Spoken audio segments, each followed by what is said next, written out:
we've had some audience members that have fallen asleep. Yeah. It's not the best. Well, that's the first time she's ever fallen asleep. So maybe we just talk about wine. That's how I get her to go to bed. Welcome to the Simply Wine Show. I'm your host, Lachlan McDonald.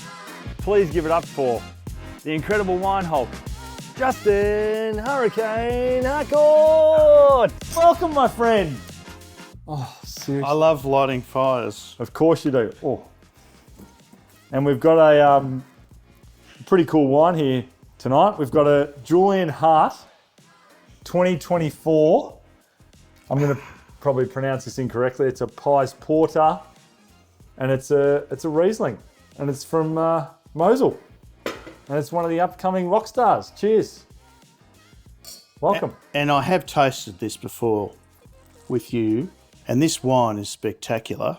It's not too sweet. No. And you were telling me about this young guy. Yep. Is he really young, or we don't know? But you're telling me he's learned under the best of the best of the best of the best. He's learnt under Keller. He's one of the OGs of German Riesling. Okay. And everyone's talking about this guy, Julian Hart, and he's supposed to be amazing. And you've finished off 3/4 of the bottle before our show. That's it. Because it is such a good Riesling, right? And value for money. Well, this is...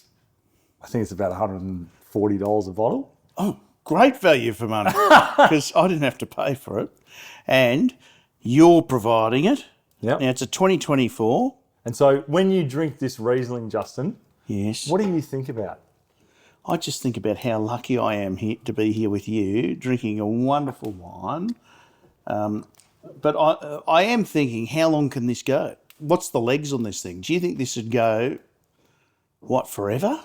Oh, it's a beautiful, beautiful... I mean, it's wonderful now. What could happen in 10... I'm just thinking how good it would be in 10 or 12 years. I mean, it's clean, it's crisp, it's mineral driven, it's got good acid. Shout out to, what's his name? Julian, because Julian, I think you've got a 2014, his first vintage, is that correct? I think it's around that time, yeah. First vintage, I think we need to do a comparison. Well, 2024 to 14, what do you think? Well, we're still waiting for, our sponsor Elon Musk to Mate, we contact need us. sponsors just so we can, Keep drinking. we can keep doing this. And Exactly. lighting fires. Look at this fire. Yeah, I know, it's a good fire. Is that a cheat fire or what is it? Well, what do you mean cheap? Cheat. Oh, cheat. Didn't you cheat to light that fire? How's Of it go course. so quickly? Well, I have fire logs. Okay, fair enough. Now back to the wine. So when you drink this, where does it take you? What do you see? Well, when I have this particular Riesling, and if this was if this is a blind tasting, I think I'd probably take a little bit of time to get to Riesling because it's not a sweet No, it's not. wine. It's off dry. Yes, and it's clean, it's crisp, which has all those Riesling features, but you could get a little bit confused with a couple of others in there. It's just a very, very pleasant drinking wine. Absolutely. What would you pair this with, Justin? Well, I think as I'm getting older, I like a bit of caviar now. Okay. And I think with a bit of caviar on a Bellini, Nice. bit I'd of have that. sour cream, see you later, I'm in. right? For lunch. What are we having for dinner tonight? Tonight we have a Spanish chicken stew, and I'm going to have a very special wine that I'm going to serve that for you, right? I'm looking forward to that. Okay. I put a lot of effort into this stew. A lot of effort. Well, I'm looking forward to tasting it, mate. I think you will. I Okay. think you'll be impressed. So, what are some wine faux pas that you've experienced throughout your lifetime? So when you say faux pas, you're taking from myself, or we're talking about when I've gone somewhere? What do you mean? You've I'm got to talking clarify. along the lines of you might have gone to a friend's house for dinner with your lovely wife Mel, Yeah. and then you bring your best bottle of wine, Yeah. and then you hand it over to the hosts, Yes. and then they go, "Thanks very much, Justin. We'll put that in our cupboard, and we'll Yeah. drink that on another day when you're not here." It's never happened before. Never happened before. So because I would just immediately rip it out of the cupboard that they put it in and drink it in front of them. Okay. That would never happen. Okay. I don't know, wine faux pas. what- I don't think a faux pas is mistake. Yeah. I don't think, you can have mistakes when drinking wine. It's more about, have you taken the wrong wine to the wrong meal, which has happened a couple of times for me. People make mistakes. Do you right? think there is an etiquette when having wine with food? Well, what do you mean? Be very clear with what you're saying. Do you think that there should be certain wines that go with certain foods, for instance? No, that's all bullshit. So, at the end of the day, yes, we know that seafood tastes better with a Riesling or a white, particular white wines. yeah. We know that red meat tastes better with heavier reds and things like that. But maybe we're all getting boxed into little box squares, and we've got to come out of those squares a little bit. Yeah. Yeah. I can drink. I don't care anymore. I'll drink wine, good wine, with any food. Yep. And I don't care what it is. The food always makes the wine taste better. Okay. And so, in terms of going to a restaurant, and if they have a menu and they've decided to pair a certain wine with one of their dishes, Yeah. would you argue that? Well, not unless you've done the set pairing, which I don't do anymore. I've given up on all that. I think it's a scam. That's the other thing. Okay. If we're going to talk about faux pas, I Okay. think the set wine menu is a scam How so? because they're just trying to sell you what they're trying. They're all out there for. I'm sorry, restaurants, but you're all trying to make a lot of money, right? And at the end of the day, I don't blame you. It's all about we're not communist bloody Russia, are we, or China? But I think my trip away in Europe taught me one thing. I don't want to do paired wines anymore. Yeah. Buy the wine you want, spend the money, drink a bottle, and enjoy it with all the food. Yeah. Okay. That's my answer. Interesting. So there's a wine faux pas. Yeah. Do not do the tasting pairing. No, forget it. It's a waste of time. I reckon at the end of the day, unless they've got some particular message that they're trying to sell you at the time, but I'm just not up for it. I think at the end of the day, I trust a good sommelier when they tell you, try this wine or try this bottle or whatever. I like that. But the set pairing for the food, no, I've gone off it. Okay. Won't happen again. So we're still waiting for our sponsor, which they'll come soon. No, yeah, there's going to be sponsors, mate. They'll be jumping out of the ground. Have you ever met a winemaker you didn't like?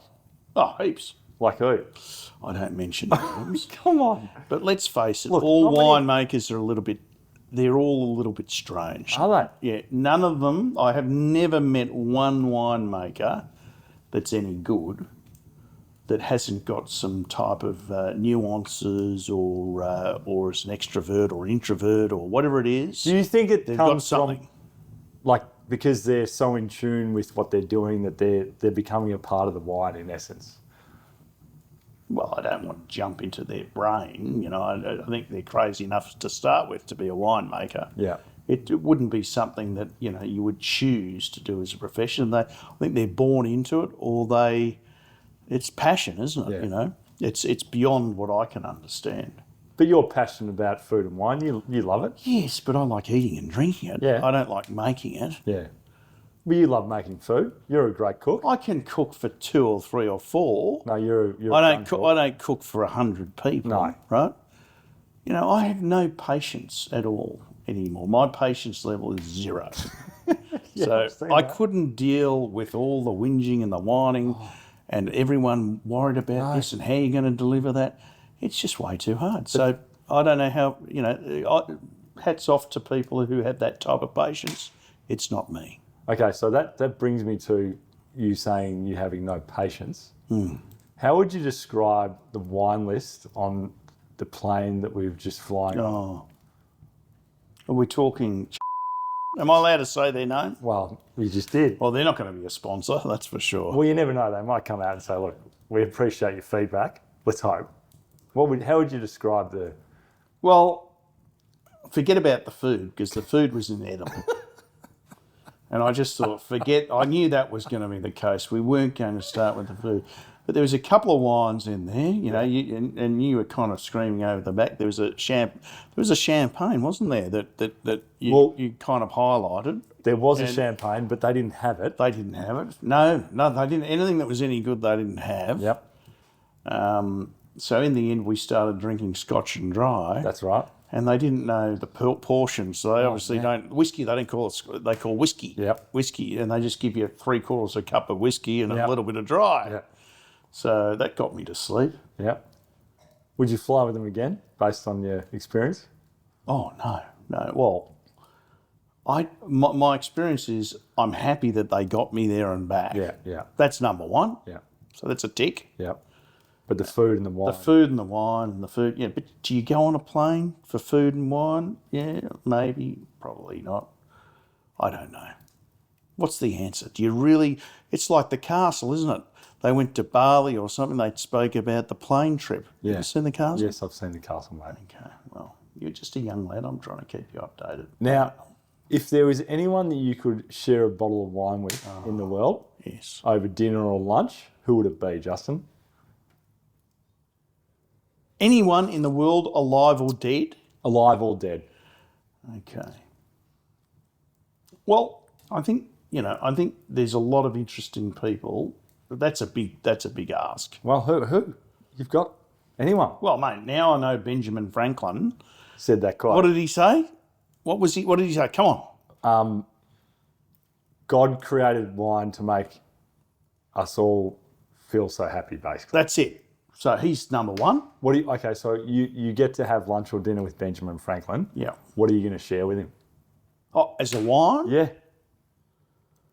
Well, I don't know. I think he's Benjamin Franklin. He's the guy that sent the kite up and invented electricity or some bloody thing, didn't he? Right.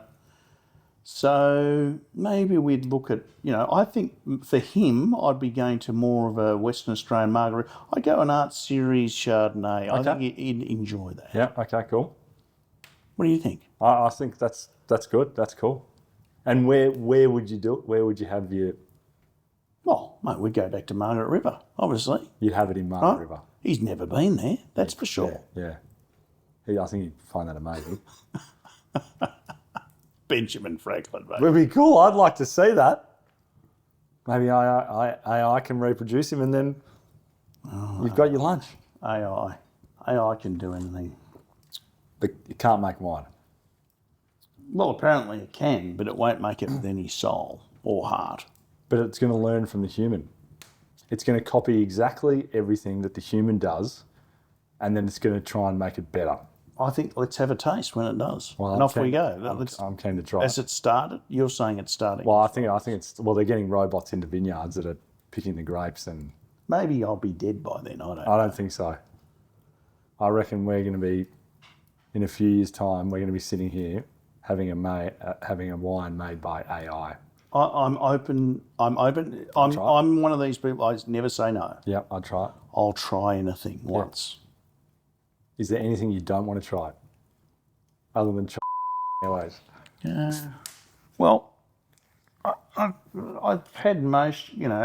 Food-wise, I wouldn't eat. Pigeon heads, for example. Yeah. Someone tried to feed me pigeon heads, and I thought I don't want to eat a pigeon head. What about natural wine? What do you make of natural wine? I think there's a big. See, I'm not such a. I don't believe in all the hype and the holler about all this stuff. I just think make the wine. If you're a winemaker, do the best you can with what you've got and how you're going to deliver it. Okay. Now, if natural wine is how you're going to do it, you're going to have frogs eating the bugs off the bloody whatever it is, or ducks eating the frogs that come to the leaves, or whatever it is, then go and do it. But is it going to be that, but however, if insecticides are going to work and you can kill all the whatever needs to happen and we're going to get the best fruit we can get, let's try that. Maybe that's, I think there's a lot of hype around that stuff and, maybe I'm wrong, I don't know. But to me, I think there's been some pretty good wines that have been made before natural wines. Don't you? I agree. Carry on. Cheers, mate. Cheers, Justin. Cheers again.